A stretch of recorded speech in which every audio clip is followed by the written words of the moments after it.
Hello everybody, my name is Nick and welcome to LODE TV. As always, if this is your first time joining us, please go ahead and subscribe to our channel as well as check out LODE.1 to learn more about how LODE is restoring silver to the monetary system. Now, tonight, I'm very glad that you're joining us for the part 2 of our interview with G. Edward Griffin, renowned author of The Creature from Jekyll Island, as well as founder of the upcoming Red Pill Expo in Hartford, Connecticut. Let's dive in. Now, Ed, do you believe a return to a gold-silver standard is an important step in the process to restoring sound money to the monetary system? I've always been a very firm advocate of a monetary system based on some asset that cannot be created easily. And obviously, this is no great brilliance on my part. All I've done is read a few history books, monetary history books, and I realized that throughout history, the most sound currencies that have persevered all the storms, economic storms, and have served the people the best for centuries, millennia actually, have been currencies that were based on precious metals.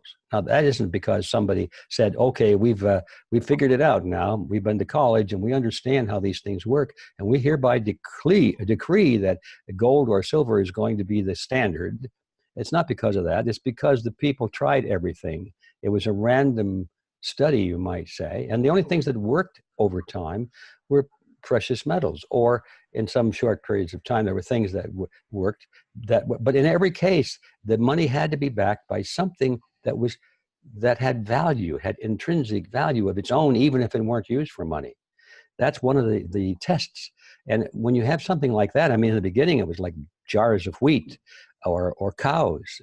Even cows became money in the early days of the evolution of money. In fact, the Latin word for cow is pecunia, and we see that word today. A pecuniary transaction is a monetary transaction. So historically, we know that all sound money has to be backed by something of intrinsic value for itself, even if it weren't used for money. But it just so happens through trial and error, it always boils down to some silver or gold. Now, I think if we're smart, we'll take a lesson from that. We know that this is trial and error over a long period of time involving billions of people. And so that's one of the reasons I think that gold and silver is the best standard. Now, but you said the gold standard, that usually when people say that, they imply that there's a law in place.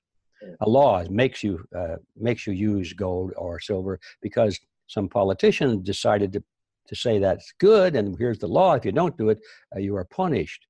Well, that part of it I don't like. I don't think there should be a government-enforced standard. I think the standard should come about through the free market, through voluntary action on the part of the people. And I'm totally convinced that if you have freedom of choice to choose anything you want as money, it won't be long before you'll be using gold and silver, just like they always did in history. So that's my view on that one.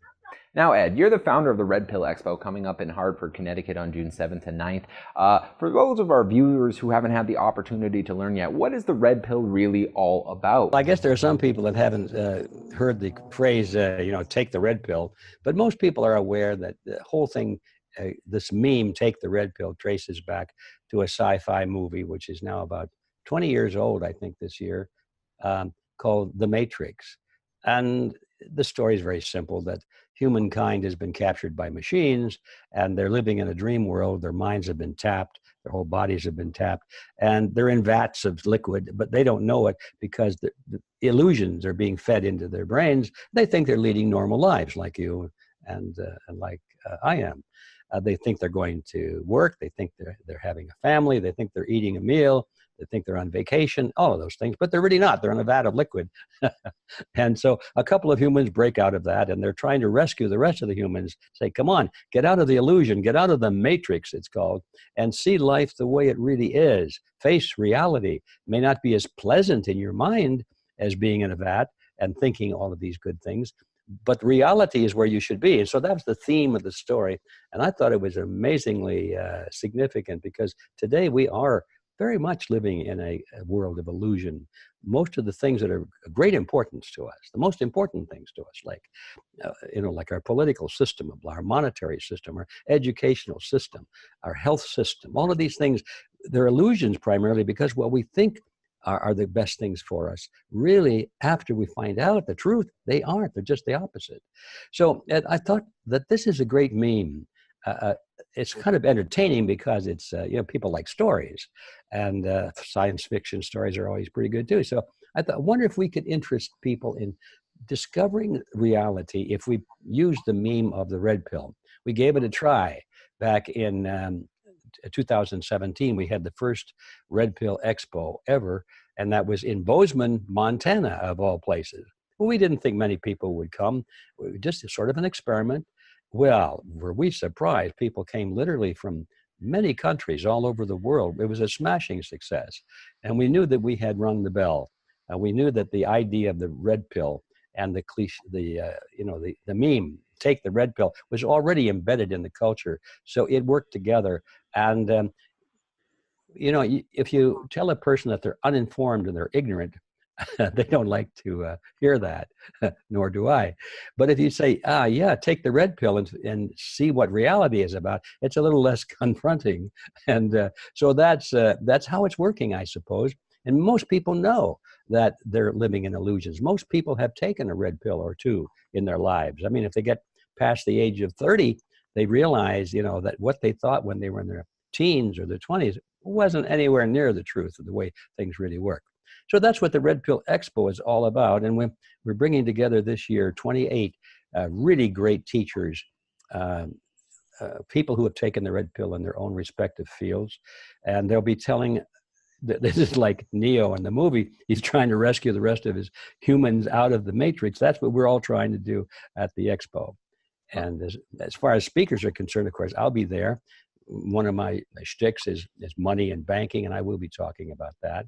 Robert Kiyosaki will be there for the third time in a row.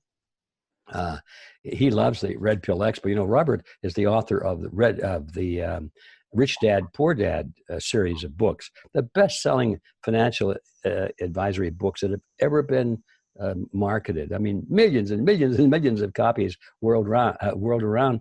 And Robert's the author of that. And we all look to Robert because his brain is so big. He knows so much. But he comes to the expo, and by the way, we don't pay anybody. None of our speakers get paid.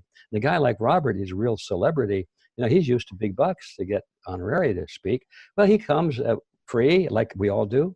And why, Robert, do you do that? And he's been so kind publicly. He has said over and over again, he said, I go to learn. And he really does. It's funny because, a lot of speakers, they get on an event like this, they go on stage, and then they kind of disappear. But Robert is in the front row most of the time, listening to the other speakers. And he comes away and says, I didn't know that. I didn't know that. And this is true of most of us. We think in our respective fields, we have a lot of knowledge, but there's so much out there that we don't know anything about. And so that's kind of the theme. And the reason people come to the Red Pill Expo is to find out, what else do I not know about? All right, that's all we have for today, Ed. Thank you for joining us, and I'm looking forward to seeing you again at the show. Very good, and thank you for having me. I'll see you there at the Red Pill Expo. That's all we have for part 2 of our interview with renowned author and founder of Red Pill Expo, G. Edward Griffin. If you'd like to check out the Red Pill Expo in Hartford, Connecticut on June 7th and 9th, highly recommend getting a ticket at redpillexpo.org. And as always, if this is your first time joining us, please subscribe to our channel, as well as check out LODE.1 to learn more about how LODE is restoring silver to the monetary system. That's all for today, guys, and take care.